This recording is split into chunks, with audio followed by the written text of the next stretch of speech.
Begin the current Daf, Mesech Yevamos Daf Chafei, who begins 16 lines down in the top of the Yomim, but the Gemara continues with a seemingly unrelated halacha that will relate back to the halacha of Mishnah that we were discussing in the previous Daf. We were talking about this concept known as hanitan. If there's rumors about a certain individual with a certain woman, then a person should not marry that woman, and if he did, if we make him divorce or not, so the Gemara introduced a halacha that would relate back to the halacha ending off this discussion for the previous Mishnah. Today's Daf.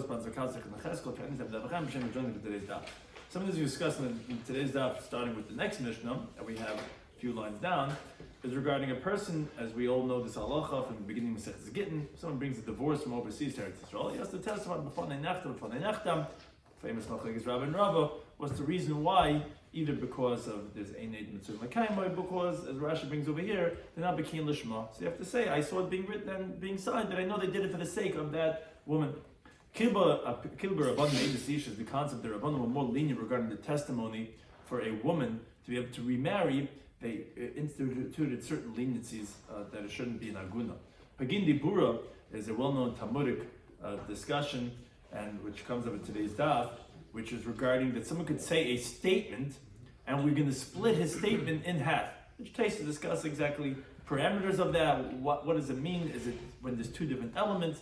But either way, that we could split a person's statement. For one thing, we'll listen to, and something we will not.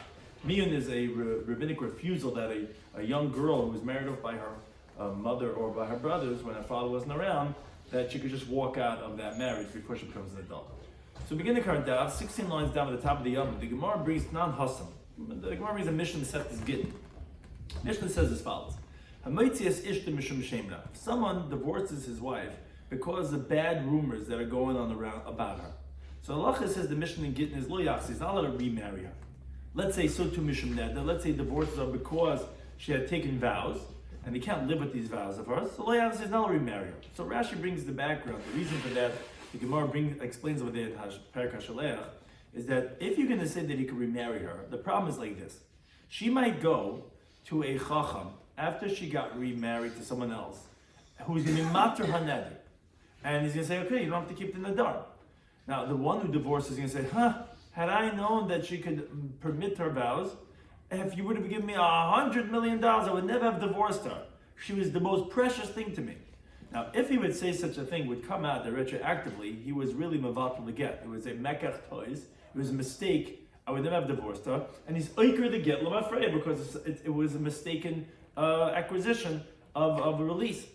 Now, that comes out all her children from the second husband, Amam Zerim, because that was a forbidden, she was really still married to the first husband.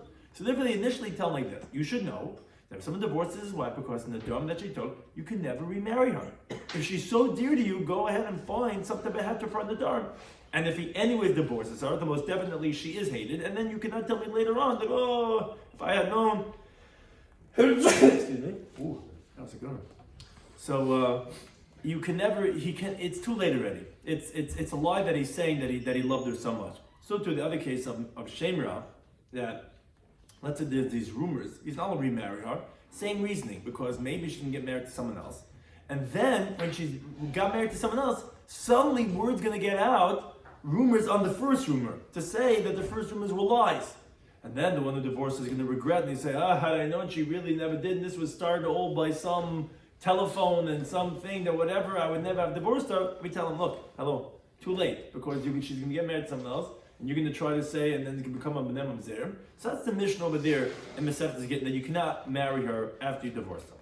On that Mishnah, Sholach le Rabbi bar Avhuna le Rabbi bar Nachman. He asked him, Yilamdeinu Rabbeinu, let our teacher teach us. Kanas, if let's say he did remarry her.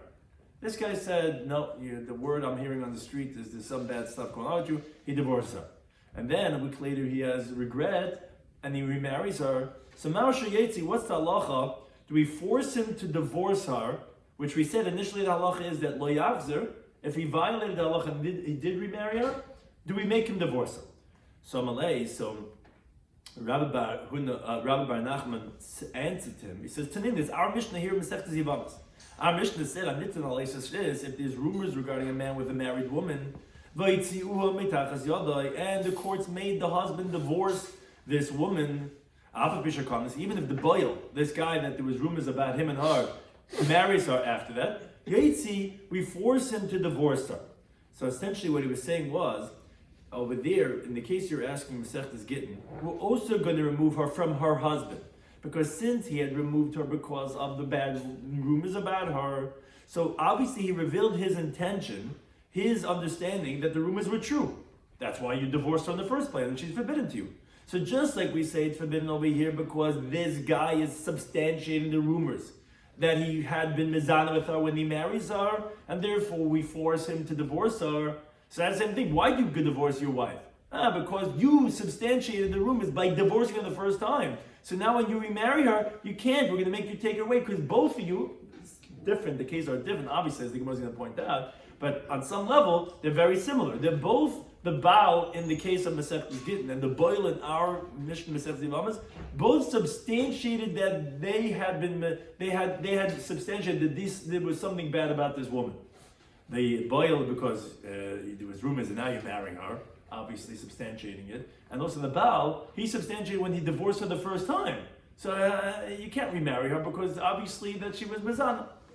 To which Amalei, on that, Rabbi Huna responds back, he says, "Me dummy? Are these comparable? How can you say that? First of all, Hasam over there, Haitziuha, there the courts had removed her from her husband because they were, meaning in our Mishnah in Mesechtes Yevamos, because of the Eidei Tumah.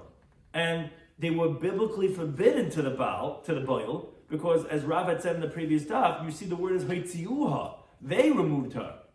And it was Eidim, and okay. So therefore, of course, you can't stay married to her, and we're going to make him divorce her, because it's biblically forbidden to her.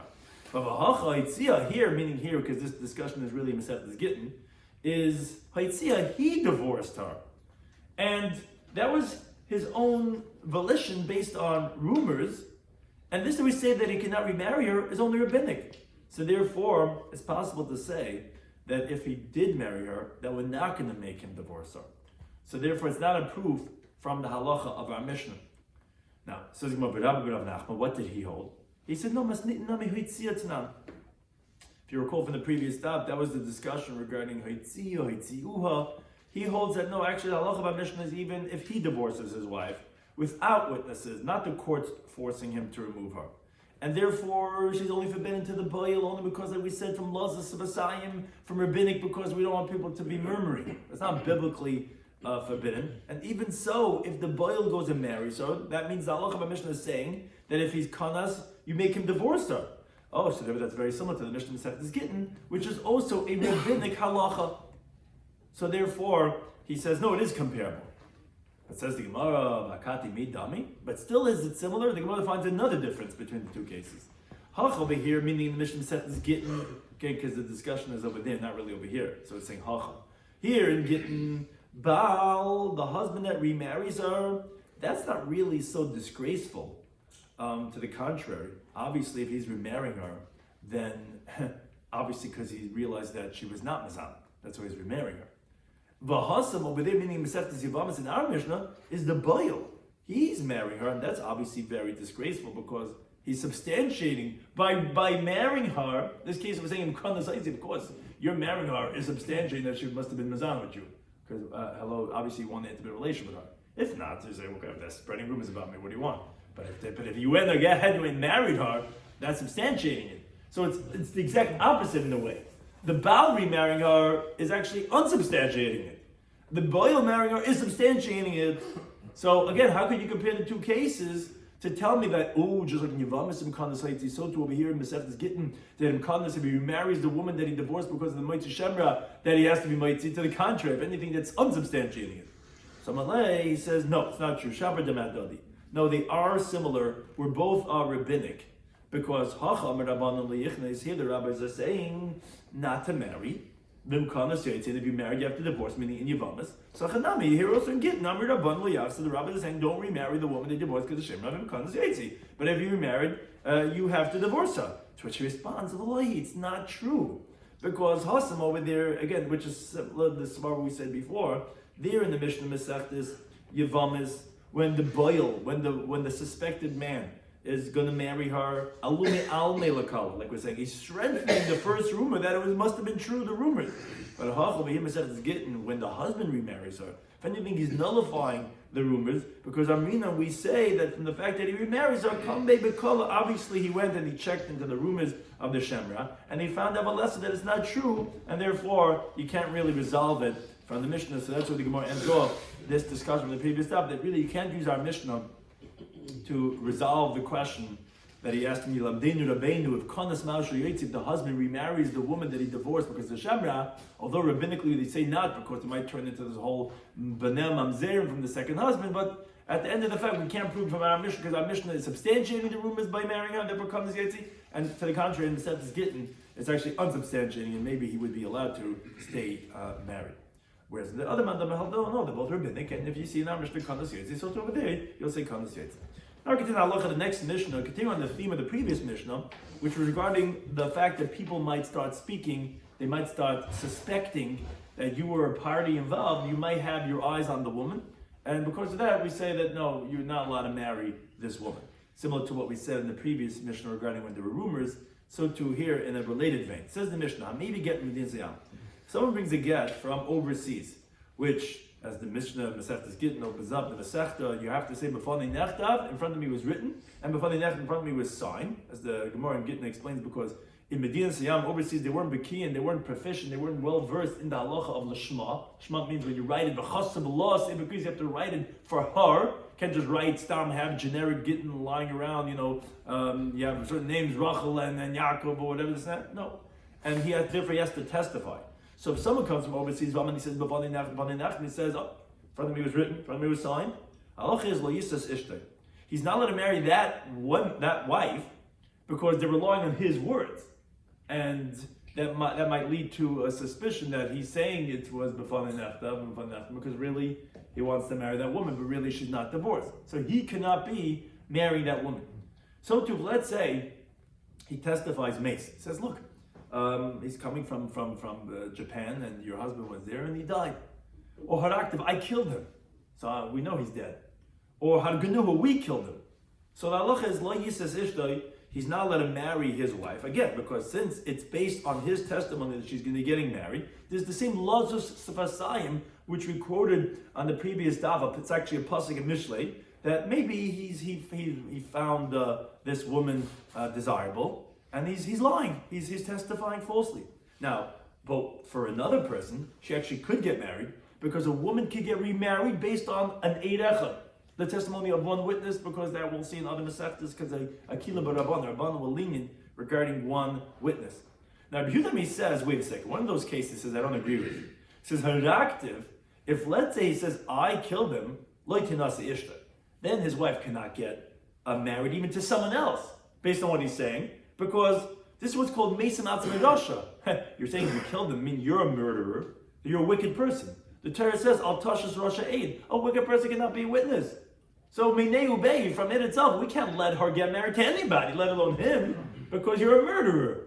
And your whole testimony is based on that you're a murderer. He was allowed to kill. What? He was allowed to kill. No, it was a mistake. Right. It was a mistake. What? It was a mistake. Mishagik. Right? Good questions. Why doesn't the Gemara assume that to be that case, that if he did it by mistake or let's say in self-defense? Right? Or whatever. Or maybe because he wanted to marry his wife. Or maybe. So you're saying that, no, so he's giving an answer. He's saying that even if all your tiritzin, that you're all saying that yeah, but I'm saying, but that's still for him. What's with other people? So that's a good question. What would be in such a case if he said it was... Where he's not a Rusha. Right. I mean, l'chay, that would be the same as mace then. When he says he died, that's what it sounds like. We say haraktiv, I killed him. It sounds like that. Else I would say he died because I didn't kill him then. I mean, yesh laden. I mean, the wording, right? In self-defense, and I killed him. I'm not a murderer. Yeah, okay. L'chay, that's what it means. L'chay means that I was a murderer. So then his wife cannot get married because you're a wicked person. Now, hargenuhu. It's and also you have to declare, even if you did in self-defense, you would have to prove it maybe. It depends what the chazakas are. Yes, harganu. But let's say we killed him, then tinasa ishte. Then his wife could get married to someone else, which was going to ask what shaykhs. Why, if it was like a mob, then a mob killed, and then it's permitted, then he's not a rasha, and only if he did himself as just a lone sniper, then he's not. Then he is a rasha. But the Gemara first goes and is medayik for the opening halacha of our Mishnah. You said that if someone comes from Medina Zayam, they said he cannot marry the wife. Says the Gemara, it sounds like Tamid Medina Zayam, because he's coming from overseas. Now, we're relying on him. His words b'fani nechtem is what's solidifying this get, and therefore we don't trust you because maybe you're only saying it because you want to marry the woman.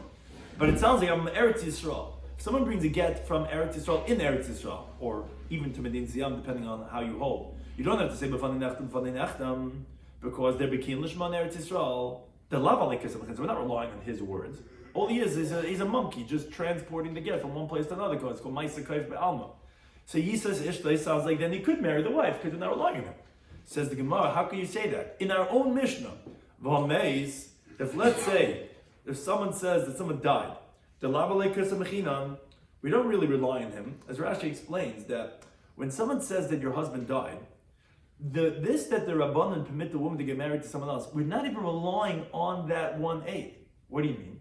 So the Gemara explains, the Master says, later on the Tzadigim al Beis and Perkei Yishur Abba, that the reasoning of why when Eid Echad comes, that we trust him, that we allow the woman to get remarried, is really because herself, Isha Daika, the woman herself, she analyzes until she finds out definitively that he did die. And therefore that's why he meant to, but that's why she could get remarried. So really, the Gemara's understanding, Eid Echad is just a hechatimtza. It's just a trigger, a cue for the woman to say, really? Husband passed away? And she's going to her own investigation. She's going to hire some PI to go ahead and do the work, and she'll find out that Taki died. But it's not really the Eid Echad that's the what we're relying on. And yet, we're talking about our Mishnah that someone comes along and says to the woman, we said that he died. We said, okay, she can marry someone else, but she cannot marry him. We're not relying on him. We're not relying on him. He said the husband died. Yeah, but that's not what allows the woman to get remarried. It's her own investigation. Daiku mitzvah. And that's actually why we penalize her if he really was alive, because it was her fault. She was supposed to do the investigations, not really relying on the Eid Echad. So why is it any different than bringing the get in Eretz Yisrael, where we're not relying on him? Meis also not relying on him. So why by the get we do allow it, and by mes we don't? Says the Gemara, there's a difference between the two cases. Because Hassam over there, when he says he died, leke kesav, there's nothing in writing. So although, yes, we're not really relying on him, because the woman has to do her own investigation, but Lamaisa, it's his words that are starting the whole procedure. He's saying he died. Now, Hoch over here, when you bring a get in Eretz Yisrael, ikiksava. There's the writing of the get. You're not doing anything. You just literally are a delivery boy, and you're coming with this paper, and you say delivery, and I don't have to say, just drop it down. As Ditnan, we learned Mishnah Mesechus Gittin and Perek HaMevi, and also it's brought later on Kufay Zayin Manal, that even women that are not trusted to say that her husband died. For example, let's say a mother-in-law comes along and says, "Oy, Nebuch, my son, your husband, he died." Or let's say a Yevama, which is, let's say, two brothers died, and the one sister-in-law tells the other one, says, "Hi, Nebuch, there was an accident, our two husbands died." Or let's say Tzarasa, a co-wife, two women married to the same husband, says, "I just want you to know, our husband died." Or the stepdaughter. If any one of these women come along and say that your husband died, the halacha is that they're not trusted. Why? Because they want her to get married to someone else, and then she's asla bal ant the boil because the husband really didn't die, and now she's forbidden. She doesn't like her daughter-in-law, the shnia, so she says, "Oh, your husband died. Really went overseas for 2 years, and they forgot to tell his wife." And then she goes and gets married to someone else, and then boom, he comes back and she has a kid from some other marriage, and "Oh, you used to the Baal to the Baal." We don't trust her. These women don't trust. But we do trust these women to bring a get. Because even though they have to say b'fanei nechtam, the Mishnah says ma beget lemisa. What's the difference between get and misa? Why beget? Do we trust these women, and by misa not? We say so. The Mishnah says shaksav mechiach, because the writing is proving the point. Meaning, the one that says b'fanei nechtam, we're not really relying on them so much, like the edus of misa. Meaning to say, but the edus of misa, so there we're relying on his words. His words are what's starting the whole process of saying that he died. And but by get, even when you have to say b'fanei nechtam is what the Mishnah Mesechus Gittin is. But l'maitze, what's really substantiating this is the fact that there's a get. The get is proving that it sounds like there was a divorce. So therefore these women, although they're not believed to say that your husband died, they are believed to say that he's divorcing you. And that's the same idea we're saying here in our sugya, that although we're not going to, that we're going to trust him, we're going to allow him to marry her when he's bringing it in Eretz Yisrael, because we're not really relying on him, the get, because he's not saying anything even. It's two levels we're saying. We're just showing the difference between get and misa on two levels. One is even when you are saying b'fanei nechtav, and one's in our mission when you're not even saying anything b'fanei nechtav. So then you can even marry her, in contrast to mes, where although we're not really relying on you, but l'maisa it's your words that's starting the whole process, in contrast over here, when you're just bringing the get, you didn't do anything. So lo yididei alai samchinan, and therefore he can marry this woman that he's delivering the get for. Now we said in the Mishnah that mace, that if let's say he says he died, or he says haraktav, I killed him, or hargano, we killed him. So Allah says le'isas ishtoi, in all these cases he's not allowed to marry his wife. So the Gemara makes the diuk, as we had said in the Mishnah already. Who knew the le'isas ishtoi? It sounds like okay, he cannot marry his wife. Halacha tinasa, but she could get married to someone else. Says the Gemara, and this is the famous lamdish sugya of Pagin and Dibure, which is brought a few times in Shas, and one is another time in Sanhedrin. The Gemara says, V'amar Rabbi Yosef. Rabbi Yosef said, if someone says, Pleini revani lo einzi, someone, he sodomized me against my will. So this was two men, and he says that this man, he raped me, and so the halacha is, says Rabbi Yosef, hu v'acha mitzarfa laharga. So him, the guy who was violated, together with another person, could both testify to execute this roiva, this one who sodomized him. Now, Taiz has a whole interesting discussion, which are in different places, not for here, that if the guy himself is the guy, the victim, and who could testify, who's part of the testimony. But if he says he was Ravani Loinzi, so this was the victim is saying that I had no interest in this, he didn't do anything wrong, and he's testifying with the other person who was there, who saw what happened, that this guy violated the Isser of Mishkav Zach. What about Nagaya Medubo? What do you mean Nagaya Medubo? Even let's say he only hit him, and he's somebody that has something against him. He's a signer. If he would be a signer, you're right, then he wouldn't be right. So there are those discussions regarding if the signer, right. Somebody who forces himself on you is already a signer. And let's say he didn't rape him. Let's say he just hit him. I mean, he could have interest of making it more than what he was. Right. But I don't think that invalidates the person to being an aid. If he's the victim, it's only when you come into monetary law when you're like a baldavar. But here, when you're just prosecuting this guy, it's not nothing to do with you per se. You're not collecting any monetary payments from him.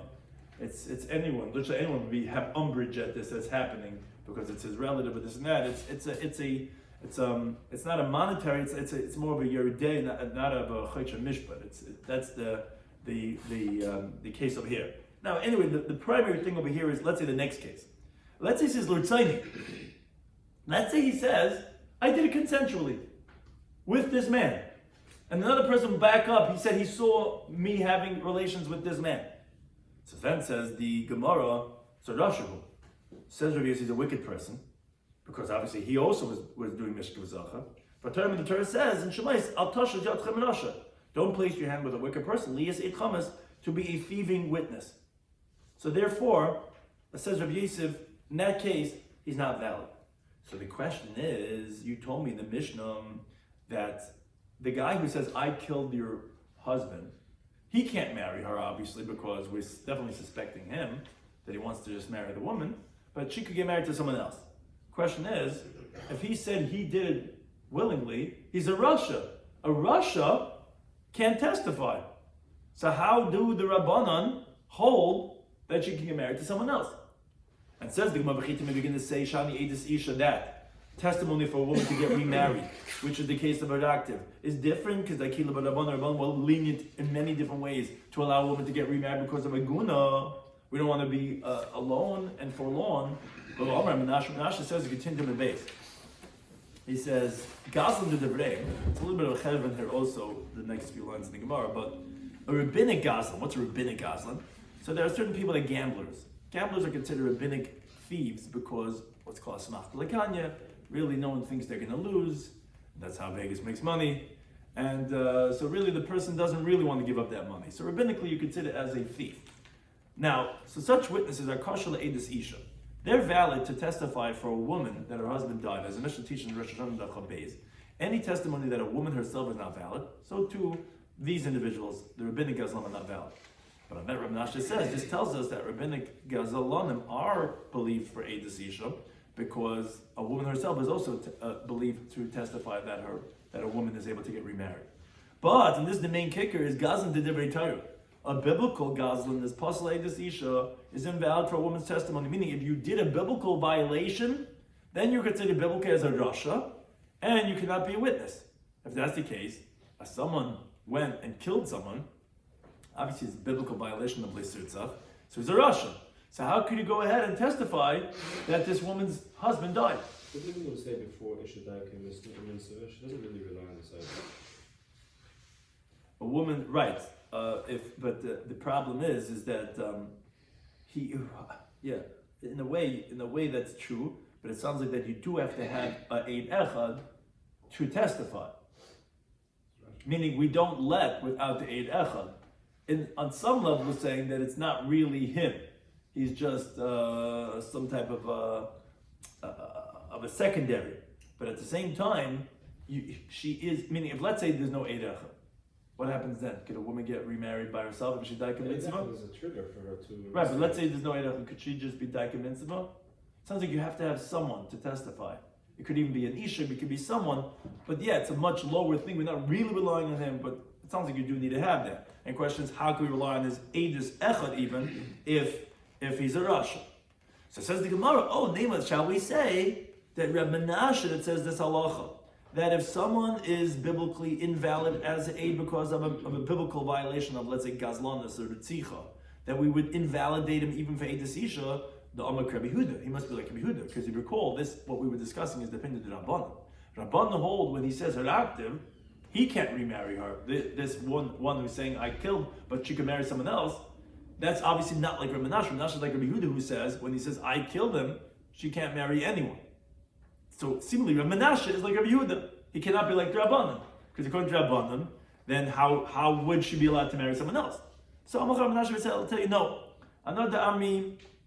I could even tell you, like, I'll be like Rabban.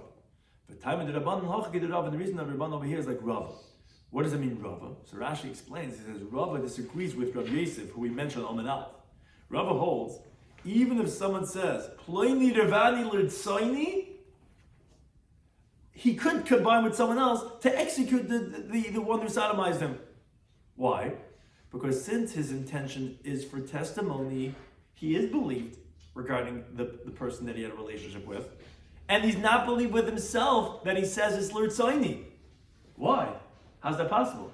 Because the Amarav says, and this is the classic concept, Adam karvetz l'atzmo, a person is a relative to himself. The closest person you are is to yourself. And a karev, we know, a relative is possible for edus, whether for good or for bad. So therefore, ve'eno demeis matmerosh, a person cannot make himself wicked with his own testimony. The Gemara B'Mitzid of Gimel Beis tells us a person haidos piv k'mei edim dami. I mean, when you admit something, it's like 100 witnesses. Yes, says Rashi, similar to what I was answering before, that's for monetary law. But for penalties and for punishment of malchus and to invalidate, that we don't say that principle of haidos piv k'mei edim dami. For that we say you're not believed. Your edus is not believed to make yourself into rasha because you can't be believed eitzel atzmoi. So therefore, says Rabbi Menashe, no, I could be like Rabbanan. What do you mean, like the Rabbanan? But you hold someone who did a biblical crime cannot be a witness. Yes, you're right. So then how could this, according to the Rabbanan, how could this woman get married to someone else when she's relying on his testimony? We do palginon dibure.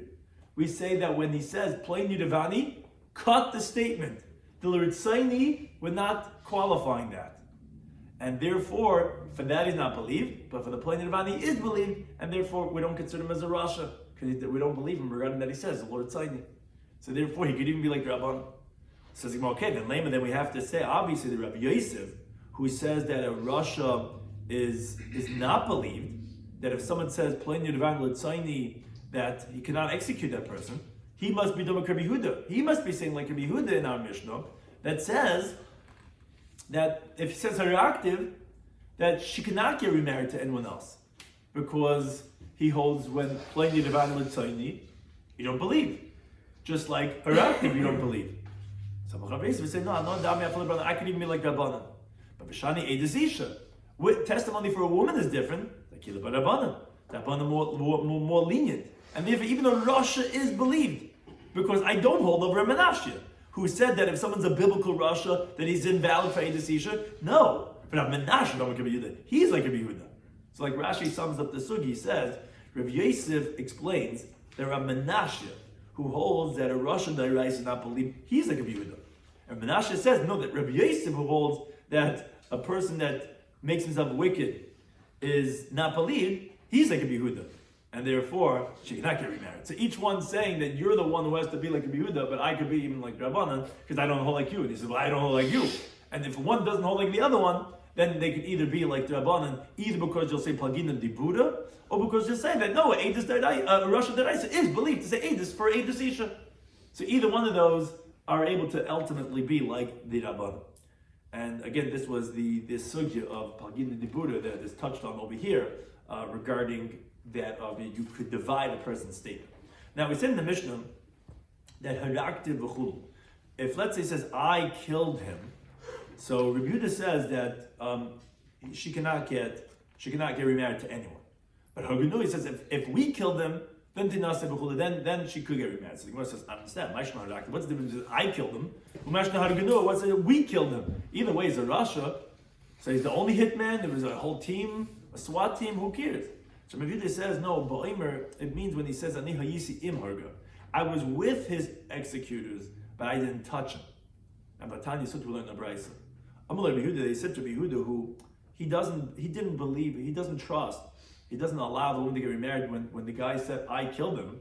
So the rabbi said to him, it was a story with a certain bandit, Sheyatz Lahari, that was going out to be executed. And this was B'Megiza's Kapatkaya, by the crossing of Kapatkaya, and he said to them, go tell the wife of Shimon ben Kain, I killed her husband when I was coming into Lud. Some say it's when he was coming to Lud. You see that they had his wife get remarried. You see, even when the guy says her active, said Rabban Rabbi Yehuda, she could get remarried to someone else. And we just want to prove from what his response was to them. He said to them, Misham Ra, you think there's a proof? That's Ba'omer where he says, I was with those who killed him, but I never touched him. Then we believe that's Harganuhu. So you see that Harganuhu is the case when I was with his killers. So the Gemara asked, but it says that he was a bandit and he was a wicked person because of that he stole. That alone should invalidate him as a witness. It says Gemara, he was chapped. He was caught because he was guilty by association, that he was together with the bandits, but he didn't steal himself. It says Gemara, when he was going out to be executed, obviously he did something wrong. It says Gemara, no, it was a court of idolaters, delay daiki, bakapli. They're not so precise and they kill whoever's caught. They just there's many courts even today that will do it like that they will just find you guilty and they don't care to actually do due diligence and they'll execute, and therefore that's the same thing but he didn't murder and he didn't steal, and therefore that's why we allowed the woman to get remarried, but that's because that's what we call harganuhu. I was with them, but of course if he was part of a hit team, obviously it would be the same as the haraktiv, and Rabbi Yehuda would not allow her to get remarried. And then I'll the next Mishnah, continuing on this theme about lozes vasayim, about the rumors about what a person is doing, and hence that would not allow him to marry this woman. So regarding if there is a sage that made a woman made a woman forbidden with her vow, meaning she had taken a vow of having any benefit al bala on her husband, and he was not made for the neder, the husband. And then she comes to the Chacham to be mat to the neder. Those are two different things. The husband's made for, he nullifies it, and the Chacham is mat, he permits it. He says that it never was a neder in the first place. Now he couldn't find what's called a Pesach, an opening for her charata to regret. The way he could do it, he said, would you have made it had you known like this? She said, no, we'd never have made it. So then that's considered like a ta'is meikara, and he couldn't find any. So the husband had to divorce her because he couldn't live with such a neder. So this chacham should not marry her because the suspicion that like, oh, you're right, you couldn't find any atara for her, so then you can go ahead and marry afterwards. Not let her marry her. Now, but let's say miyana. Let's say this girl was an 11-year-old girl who she did refusal, or she did chalitza to the yavam, the fun in front of this chacham. Then you say, then he's allowed to marry her. The reason they shoot peasant because miyan or chalitza, no chacham does alone. The halacha is, as the Gemara tells later on, of kafal and the bays, that chalitza and miyan have to be done with 3 people. We don't suspect 3 people together conspiring. Say, you like that girl? Okay, we'll make sure that this miyan goes through and that this chalitza goes through, that we can get away from this man. We're not going to suspect 3 people. 1 person, yeah, but not 3 people. And therefore, in that case, he's allowed to marry that minor or that woman that had chalitza in front of him. Now, the Gemara makes a dig. It sounds like, ha-hetira, you told me that if you asked the woman with the neder, he would not matter on neder. So then we're like, okay, that's why the husband divorced her, so he's not allowed to marry her. It sounds like if you matter the neder, and then let's say the husband stayed married to her because now she had no neder, but then the husband suddenly died or they divorced her. Sounds like then you say no. Then he could marry her the chacham because there's no suspicion. The question is, b'ma'is kina, what are we talking about? And that is ilim b'chad. We're talking about one sage who was doing this hataras nedarim. Chad mimotzi mater. Or do you think one person could make the hataras nedarim? But va'amar Reb Chia bar Abba Nomen Reb Amram, he says, Tanu in the Bryce hataras nedarim mishleisha. The way to do hataras nedarim has to do with 3 people. So then ve'el b'tlasa, so which were 3 people. Then the question is, so then when he's not materit, michashidi, is he suspect? But now we learn numbers that said miyan shechalzim b'fan. We say, no, if she does miyan or chalitza for them, he could marry her. And they should bezin because it's a bezin. So why you tell me only when he's going to answer her, he cannot marry her, but he's part of a court of 3 anyway? Why is it different in the case of miyan or chalitza? So says he no, lo'il mechad. It's talking about that he's a single sage. The question you have is in the fact that you tell him when he makes it aser, it sounds like that he could be materit. How could he be materit? Says the Gemara, yes. Because the Amar of Chizda, Amar of Yechanan, in the Darim and Pergnar Marasa. The Yachid Mumcha, when he's an individual who is well versed in the laws of the Darim, that so Hachanami b'Yachid Mumcha is talking about Yachid Mumcha, and therefore he could do that Taras Nadarim. And therefore, when he does the Isser that he's not materit, then that's suspicion because he is doing it himself, not doing it in court of 3. Now I said in the Mishnah, Miyan Shechalza B'chulu, we said that if she does the Miyan or Chalitza in front of him, he could marry him. So the Gemara makes a deal. Time of the best. The reason is because it's 3 people. It's the best. Habitray. It sounds like that it wasn't 3, it was 2. Then he would not be able to marry her.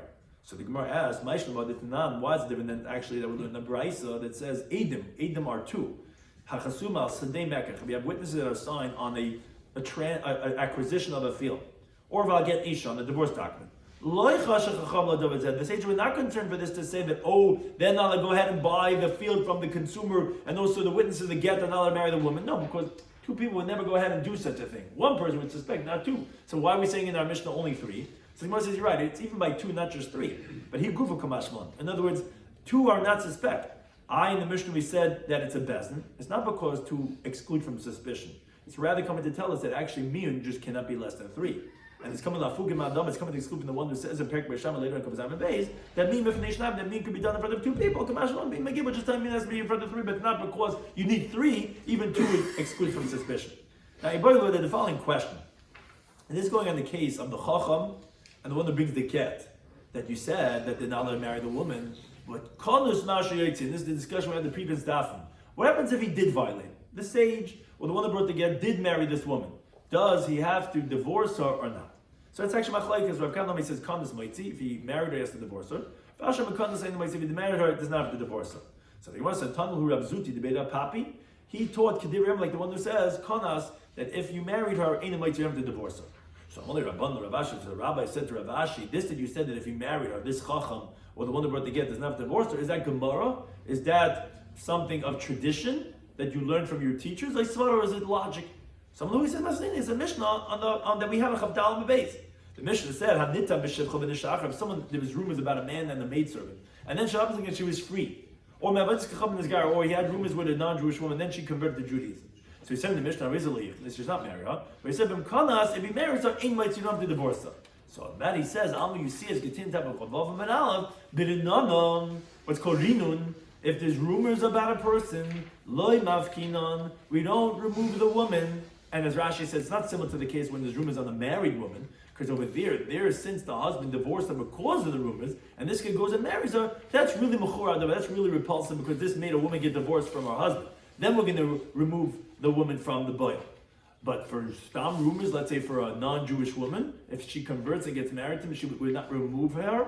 So Achanam here also in the Chacham, the one that brings the get, but no, Lemafkina, just with rumors, we're not going to go ahead and say, it wasn't he the guy who brought the get, wasn't he the Chacham that she went for the Mahatar's Nadam, and he said it's also that for that itself, although we say you shouldn't get married to her, but Mekanas, lo yitzi. Thank you for any time.